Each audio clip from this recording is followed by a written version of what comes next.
Bapak Ibu hati-hati sekali. Ya, saat ini betapa kelompok ya, mulai dari K-pop ya, atau kelompok apa lagi ya, ya kelompok-kelompok yang seperti itu. Saat mungkin kita bisa terhindar dari itu karena mungkin usianya udah bukan masa kita. Tapi ingat putra-putri kita, ingat cucu kita, mungkin cucu dengan smart sampai belum dia juga ya.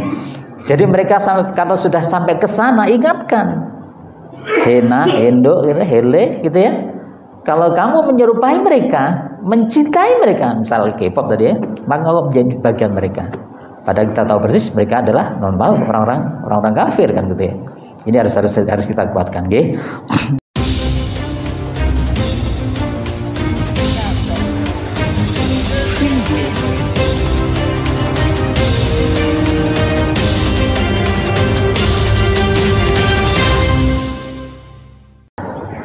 Bismillahirrahmanirrahim. Assalamualaikum warahmatullahi wabarakatuh.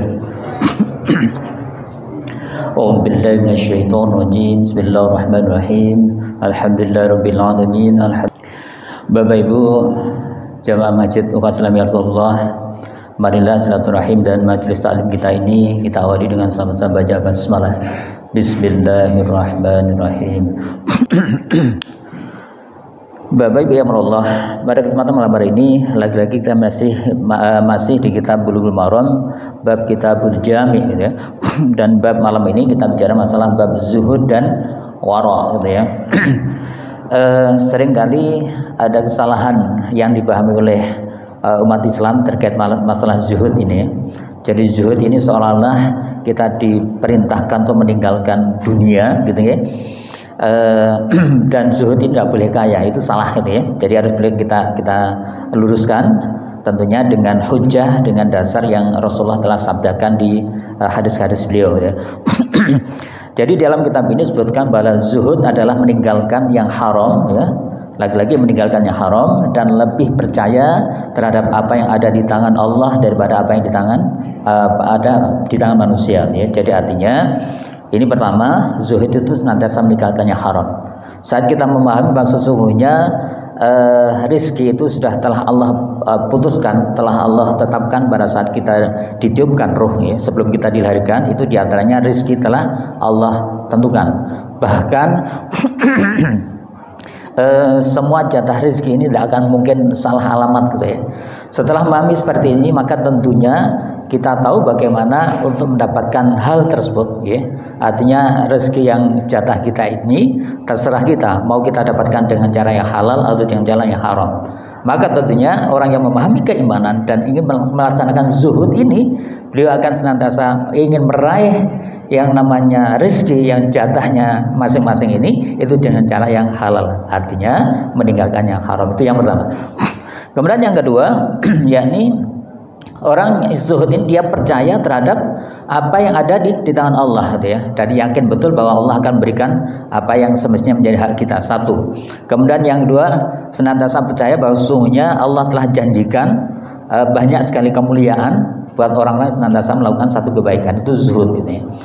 Yang tentunya itu juga sekaligus dia tidak akan mementingkan ya, yakni satu harapan terhadap manusia. Apapun itu, siapapun itu. Ya, termasuk pada orang tua kita bahkan gitu ya. Jadi nanti pada tingkatan tertentu pada saat kita udah berusia balik kemudian diberikan mukallaf ya, akal yang sempurna, yang sehat gitu ya, dengan iman yang kuat, maka tentunya semua urusan kita gantungkan pada Allah Subhanahu wa taala. Ya, saat kita ingin mendapatkan satu kemuliaan, kita mohon pada Allah. Ya, tentunya dengan melaksanakan perintahnya dan menjauhi larangannya. Saat kita ingin terhindar dari masalah-masalah yang merugikan kita juga memohon perlindungan pada Allah Subhanahu wa taala gitu ya. Silahkan kamu serius untuk mengkaji ilmu-ilmu teknologi misal kedokteran dan sebagainya, tetapi jangan pernah tinggalkan ilmu agama.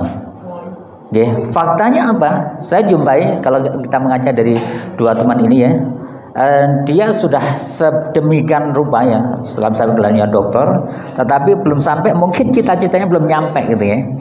Jadi keinginannya belum sampai terpenuhi semua ya, dengan cara begitu dia begitu kerasnya mengejarnya. Yang saya lihat akan agak sedikit lupa terkait dengan masalah-masalah akhirat gitu ya. Sehingga Allah uji dengan sakit berakhir dengan satu kematian. Ini contohnya, kita doakan semoga Allah ampuni seluruh dosanya. Artinya apa? Ini penting sekali buat kita semua, bahwa sikap zuhud inilah yang menjadikan kita nanti memahami betul arti sebuah kehidupan. Sikap zuhud inilah yang akan menjadikan kita memahami bagaimana cara meraih sebuah kemuliaan. Sikap zuhud pula inilah yang akan menjadikan kita tahu bagaimana untuk meraih kebahagiaan dunia dan kebahagiaan akhirat. Artinya surga dunia dan surga akhirat akan kita dapatkan dengan cara zuhud ini, gitu ya. Baik. Yang kedua Bapak Ibu, pada bab ini juga dibahas masalah wara ya. Wara adalah berusaha untuk menjauhi hal-hal yang subhat atau yang samar. Sehingga nanti digambarkan orang yang wara ini orang yang memiliki jiwa wara ya, yakni yang senantiasa meninggalkan hal-hal yang subhat ini. Dia dimisalkan sebagai orang yang senantiasa menjaga kebersihan agamanya dan menjaga kehormatannya. Jadi sekali lagi, orang yang senantiasa menjadi pribadi wara itu dia akan senantiasa menjaga kebersihan agamanya dan sekaligus menjaga kehormatan dirinya. Ya. Baik. Baik Bapak Ibu, di hadis yang 1513 ini disebutkan Bismillahirrahmanirrahim. An-Nu'man ibnu Basir, dari Nu'man bin Basir radhiyallahu anhu. Qala, ia berkata, sami itu aku dengar Rasulullah sallallahu alaihi wasallam, ya Rasulullah sallallahu alaihi wasallam yaqulu, beliau bersabda.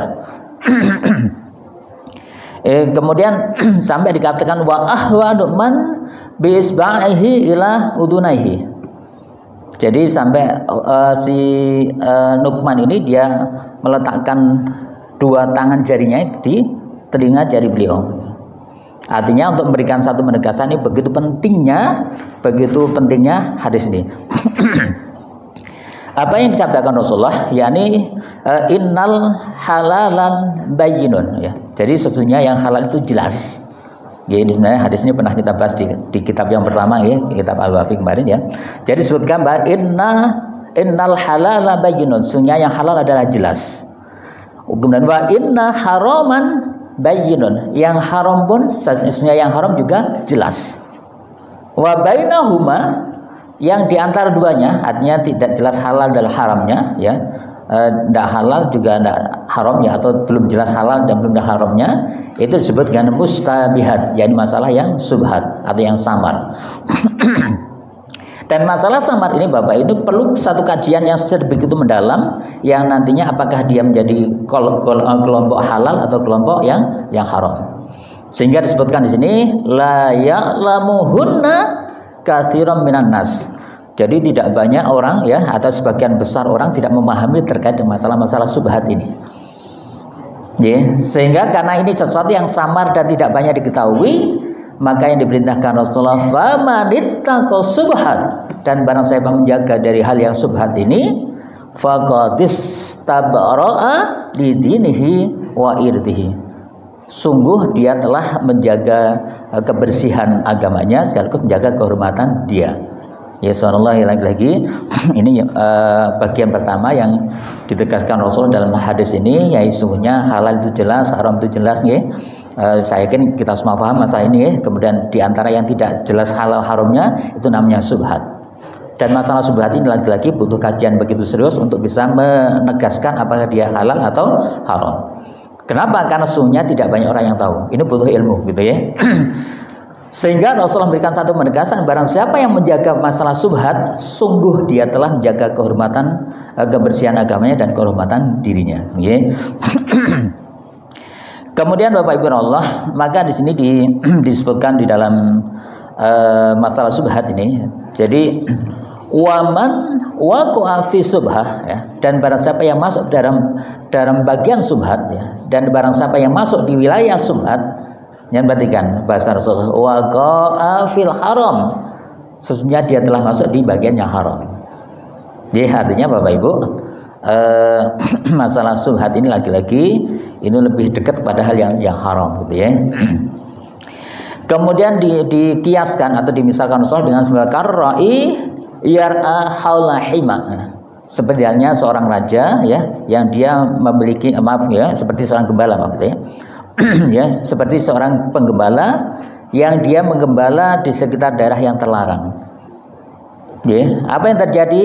maka dia akan memakan atau masuki daerah yang terlarang tersebut. Dia kata Nun Sewu, misalnya ada satu wilayah, ya, wilayah ini adalah wilayah punya seseorang, ya, orang saudara kaya atau raja atau dan sebagainya, yang itu tidak boleh dimakan atau tidak boleh diangoni misalnya. Ya. Lah ternyata ada penggembala itu yang dia menggembala binatangnya itu dekat dengan wilayah tersebut. Maka sangat mungkin ya gembala nanti akan makan tanaman yang ada di wilayah tersebut. Ya, baik.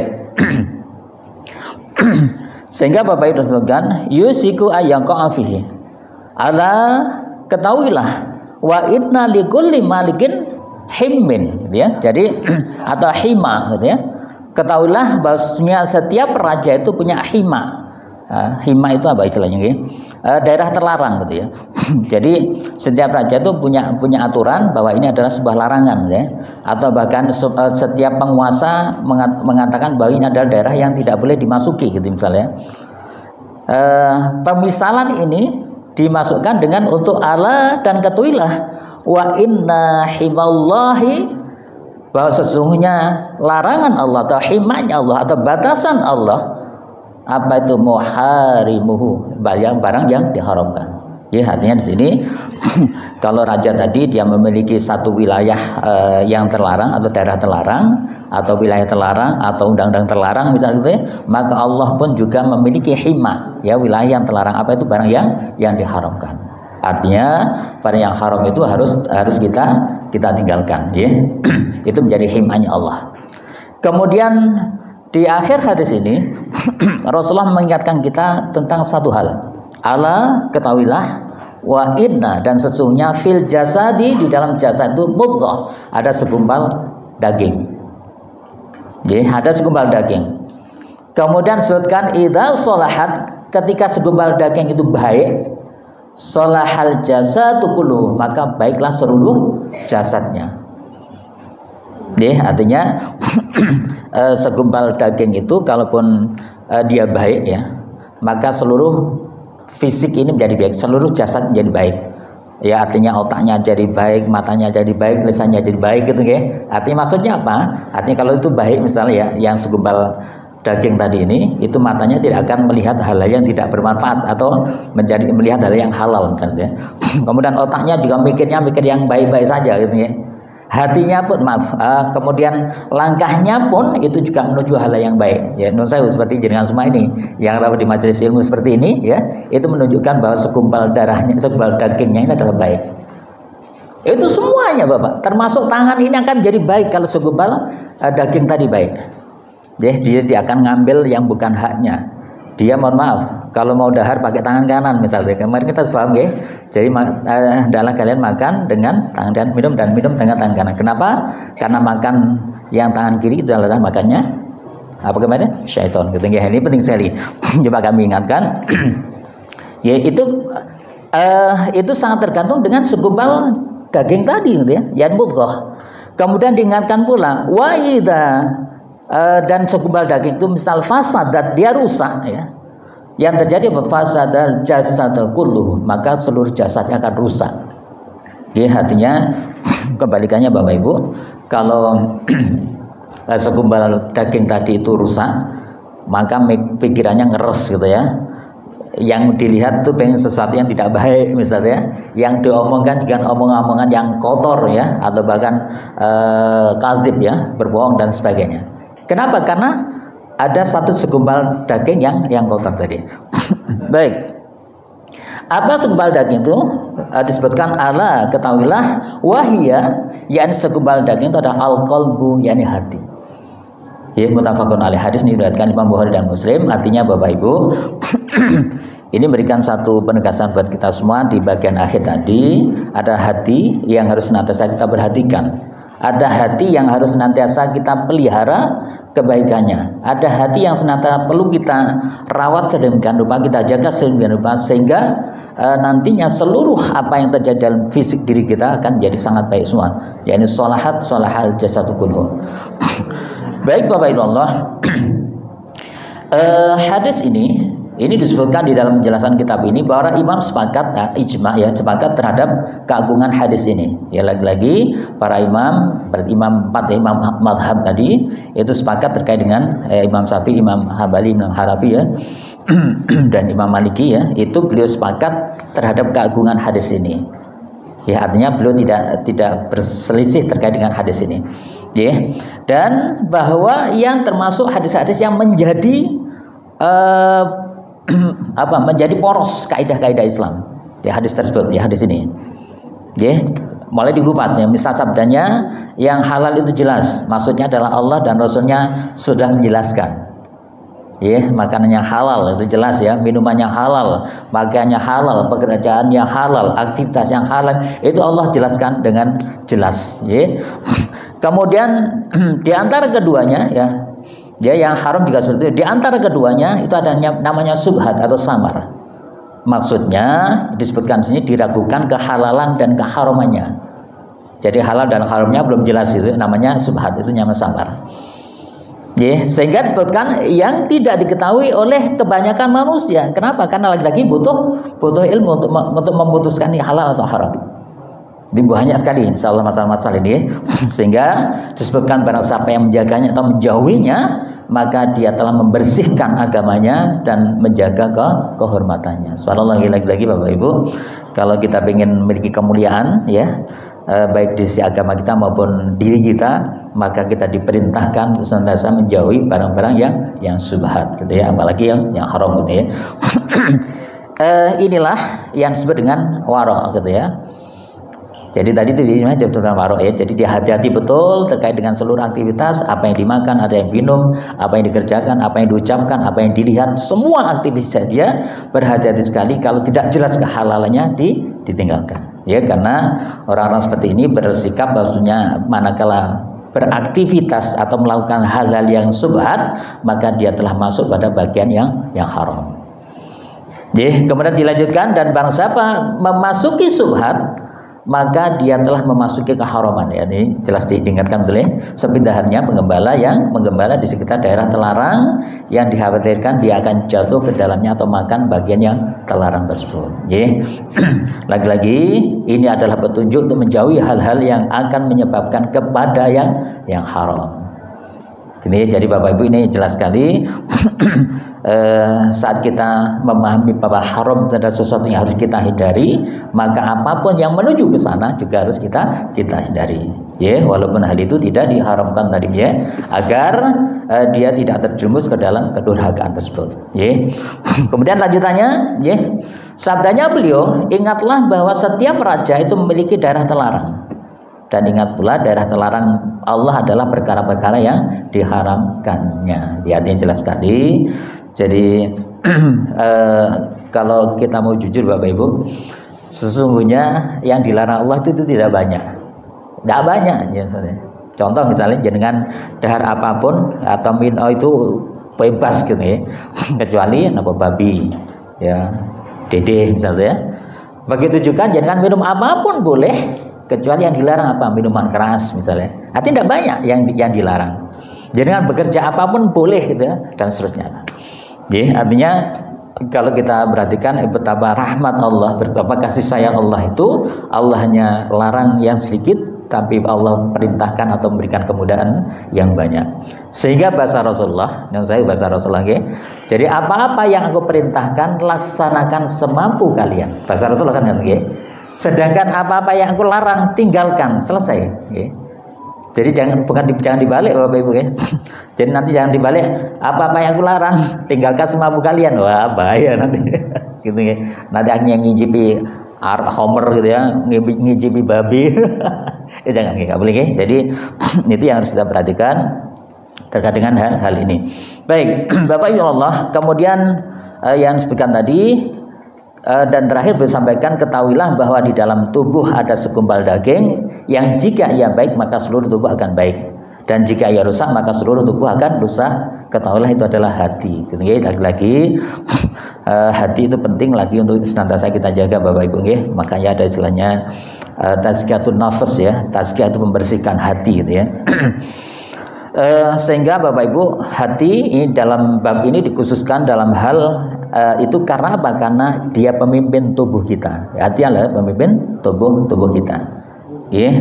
Artinya dengan kebaikan pemimpin, rakyat akan menjadi baik pula. Ya, kalau kita bawa kepada pemerintah misalnya, dalam keluarga misal dan sebagainya, dalam hadis ini ada petunjuk bahwa pekerjaan yang halal dan meninggalkan kemaksiatan itu memiliki pengaruh terhadap kebaikan hati. Jadi lagi-lagi subhanallah Bapak Ibu, jadi saat kita bicara zuhud dan warok itu kaitannya sangat erat kaitannya dengan masalah hati.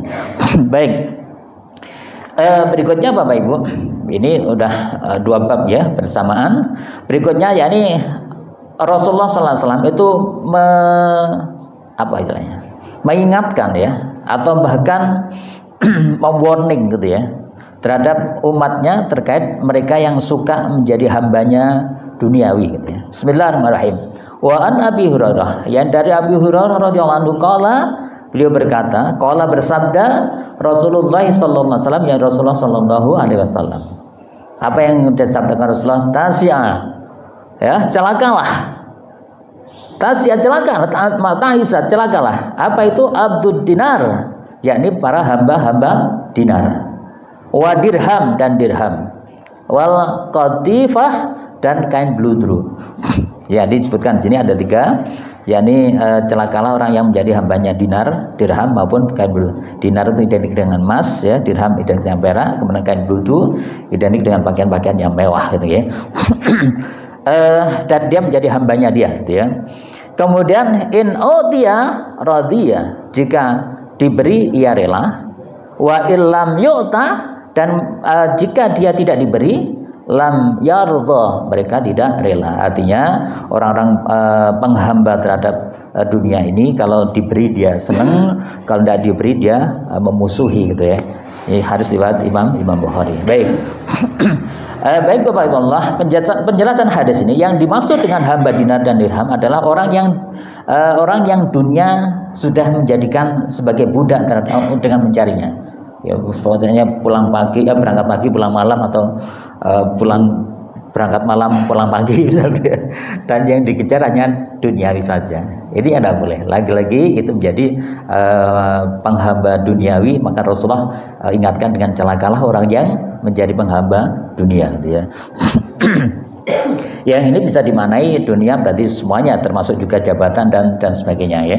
Kenapa? Karena seseorang yang mencintai sesuatu dan lebih mengutamakan daripada yang lainnya, maka dia menjadi budak untuknya, ya, sehingga dia akan ridho karenanya, dan dia akan marah karenanya pula. Ridho kalau dikasih, dia akan marah kalau tidak mendapatkannya.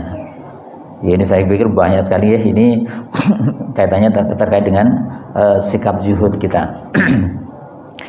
Baik Bapak Ibu, hadis yang berikutnya ini lebih khusus lagi terkait dengan masalah zuhud, ya.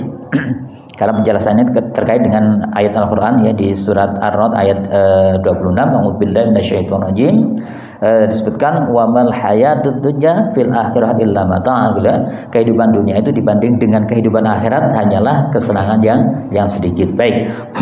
Bapak Ibu, di hadis yang 1515 ini disebutkan bismillahirrahmanirrahim, wa an ibni Umar, dari Ibnu Umar radhiyallahu anhuma, ya, semoga Allah meridhai berdua, qala, dia bersabda, akhadha Rasulullah sallallahu alaihi wasallam, ya. Jadi memegang Rasulullah SAW, memegang apa? Bimanki, ini yakni kedua pundakku. Jadi Rasulullah memegang kedua pundak Abdullah bin Umar, ya, Abdullah bin Umar. Kemudian faqala, beliau bersabda atau memberikan nasihat, gitu ya. Apa yang disabdakan Rasulullah pada Abdullah bin Umar? Kun, ya, fit dunya ka'annaka gharib. Ya, hiduplah dunia ini seolah-olah kamu orang asing, seperti orang asing. Ya, lagi-lagi nasihat Rasulullah, kun fit dunya ka'annaka gharib. Ya, jadi hiduplah dunia ini seakan-akan kamu adalah orang yang asing, bukan orang ini, gitu ya. Baik. Kemudian au abirun syabil, ya, atau orang yang sedang lewat, ya, berarti sambil lalu lah, gitu ya. Jadi namanya orang lewat, ya, berarti tidak lama, gitu ya. Misal jangan tindak ke mana ini, mau ke daerah Green Park itu, cuman melewati Geraha Insan Kamil misalnya ya, atau saya mau ke kota melewati SKI misalnya. Ini contoh ya. Artinya durasinya jelas, paling cuman berapa menit gitu. Itulah kehidupan dunia. Ya, itulah kehidupan dunia. Ya. Kemudian wakana Ibnu Umar, kemudian Ibnu Umar yaqulu, beliau menyampaikan pada kami, pada sahabat yang lain, idza amsaita fala tandiris subah. Ya, jadi beliau sampaikan, jika kamu memasuki waktu sore, maka janganlah menunggu pagi. Artinya kehidupan ini harus terus kita optimalkan ya. Kemudian disebutkan juga wa idza asbahta fala tantadhiril masaa. Ya, dan jika kamu masuki waktu pagi, maka janganlah menunggu waktu sore.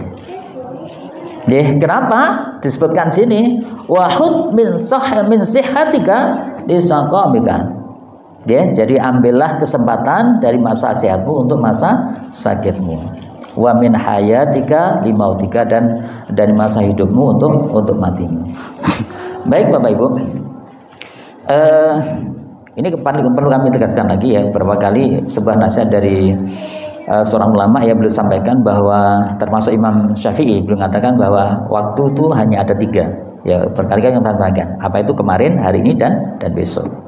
Kemarin adalah hari yang telah lewat yang tidak mungkin terulang kembali. Besok adalah hari yang belum terjadi dan belum tentu akan kita lewati. Sehingga yang bisa kita lakukan yakni untuk hari esok adalah kita mempersiapkan diri kita. Sedangkan untuk hari kemarin kita senantiasa untuk mengevaluasi, untuk kalau ada kesalahan kita senantiasa kita ikuti dengan perilaku kebaikan. Dan hari ini kata beliau adalah di mana Allah berikan kesempatan kita untuk mengaktualisasikan seluruh potensi keimanan kita, seluruh potensi kita untuk melaksanakan kebaikan-kebaikan tersebut. Jadi ini yang dimaksud dengan jika kalian ada di waktu pagi, jangan menunda-nunda, sore tak kerjain, atau sesuai lah misalnya. Ya, ini kan sering terjadi ya. Ini ternyata tidak boleh. Ya, jadi begitu kita punya kesempatan, maka kita harus maksimalkan untuk itu semua. Ya, termasuk disebutkan di sini jika kita suruh menjaga waktu sehat kita sebelum kita sakit, atau bahkan kita suruh menjaga hidup kita sebelum kita mati. Gitu ya. Jadi hadis ini lagi-lagi Bapak Ibu adalah dalil yang menguatkan perintah Allah terkait masalah zuhud di dunia, dan bahwa dunia adalah kampung untuk lewat, bukan tempat tinggal. Lagi-lagi dunia adalah kampung untuk lewat, bukan tempat tinggal. Sebagian Allah firmankan, "A'udzubillahi minasyaitonir rajim, wa mal hayatud dunya fil akhirati illa mata'." Ya, kehidupan dunia itu dibanding dengan kehidupan akhirat hanyalah kesenangan yang sedikit. Ya, lagi-lagi dunia adalah sebentar. Sehingga yang kita lakukan sebagaimana Rasulullah sabdakan bahwa ad-dunya mazra'atul akhirah. Dunia itu adalah ladangnya akhirat. Ya. Jadi kita tahu persis, orang yang beriman itu tahu persis bagaimana menjalani kehidupan di dunia ini ada untuk kita tunai atau kita tuai gitu ya, atau kita panen di kehidupan yang sesungguhnya, di kehidupan akhirat. Ya, subhanallah. Ini kayaknya lebih agak serius Bapak Ibu ya. Oke, baik. Hadis ini lagi-lagi mengandung perintah untuk melakukan amalan-amalan sebelum waktunya berlalu dan mempersiapkan untuk mati sebelum masanya datang ya. Jadi Bapak Ibu, ini berkali-kali kami sampaikan, saat usia kita udah di atas 40 tahun ya, apalagi 50 tahun gitu ya, maka tentunya kita harus meyakini betul ada satu masa yang pasti akan datang pada kita, yakni kematian. Wabillahi minasyaitonir kul innal mauta, bahwasanya kematian itu adalah yang kalian hindari, maka dia pasti akan datang kepadamu dan nanti akan ditunjukkan ya, seluruh perilaku kita di hadapan Allah akan dipertanggungjawabkan itu semua. Ya, subhanallah, ini yang lagi-lagi perlu kita mensikapinya, mempersiapkan diri kita akan hari kematian tersebut. Ya.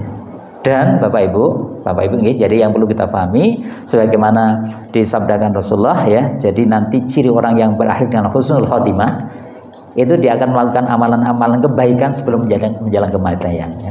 Innamal a'malu bil khawatim. Sesungguhnya amal tergantung pada amalan akhirnya.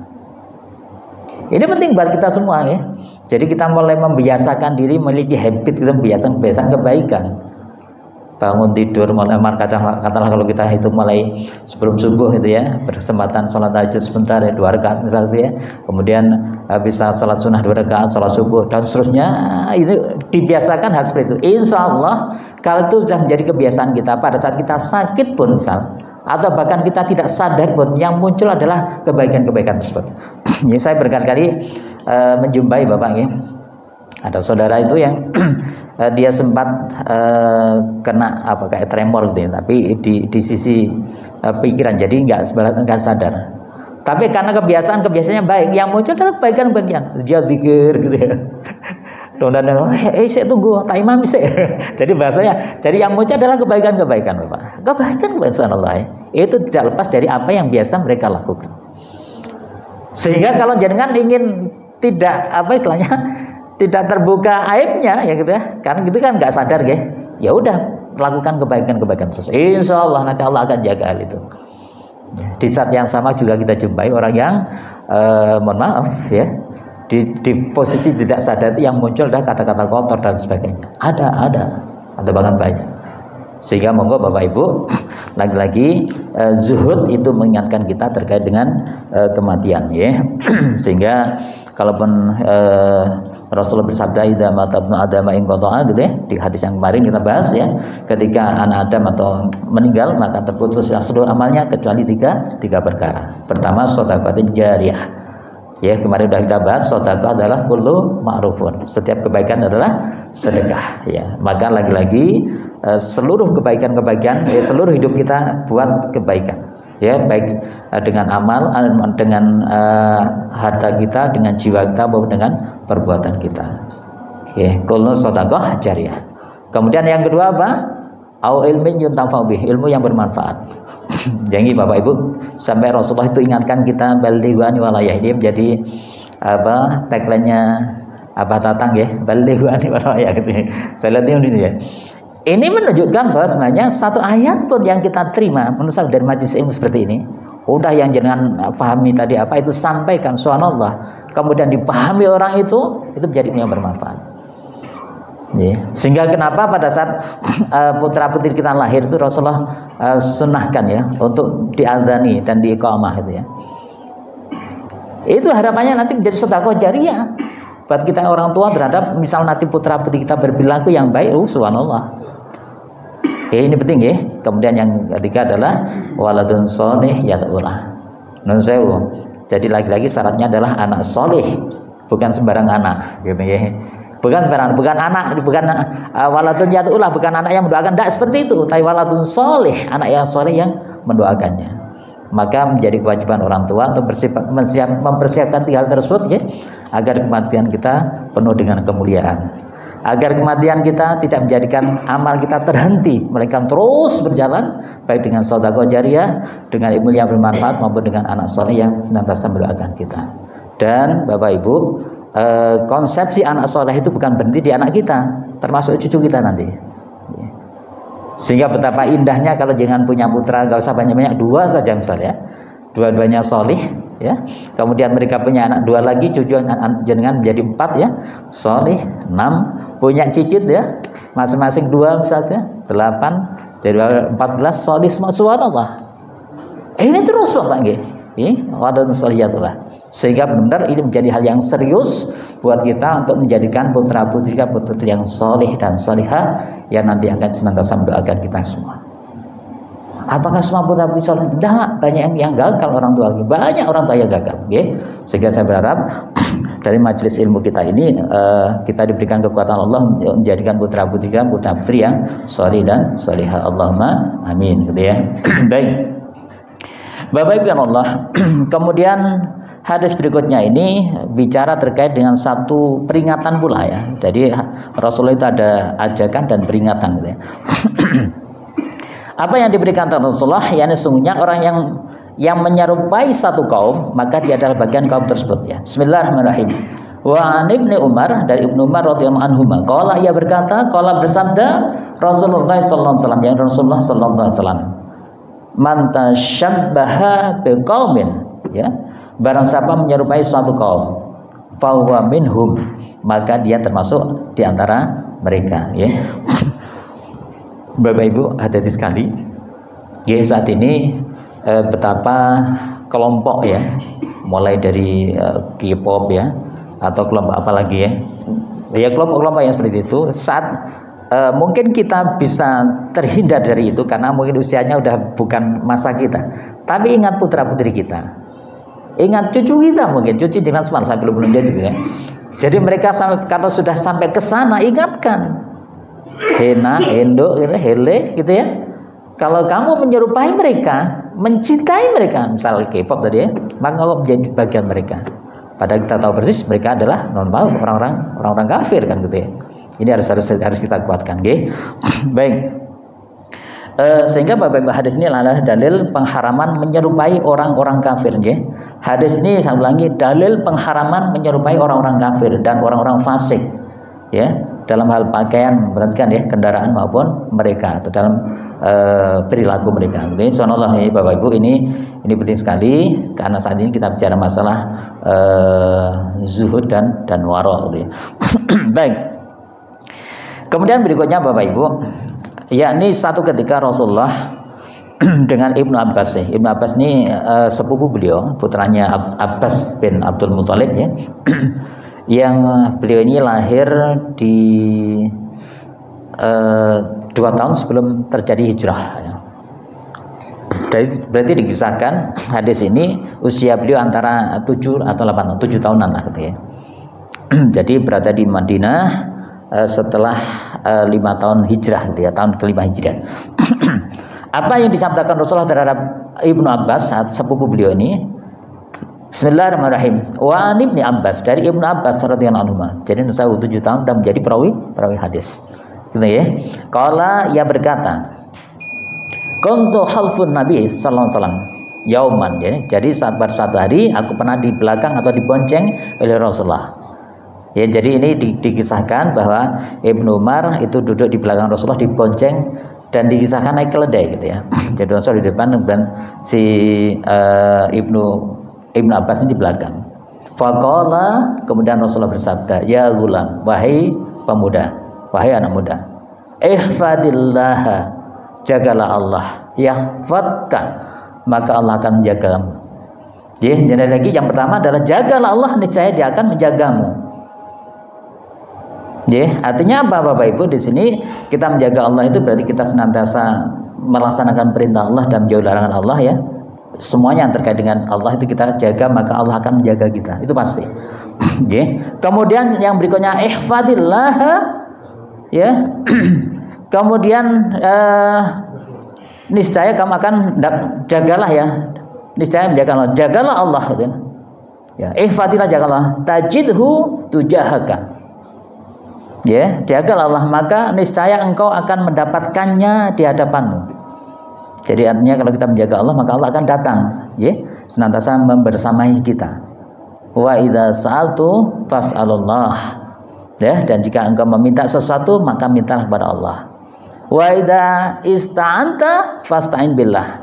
Dan jika engkau meminta pertolongan, maka mintalah pertolongan pada Allah.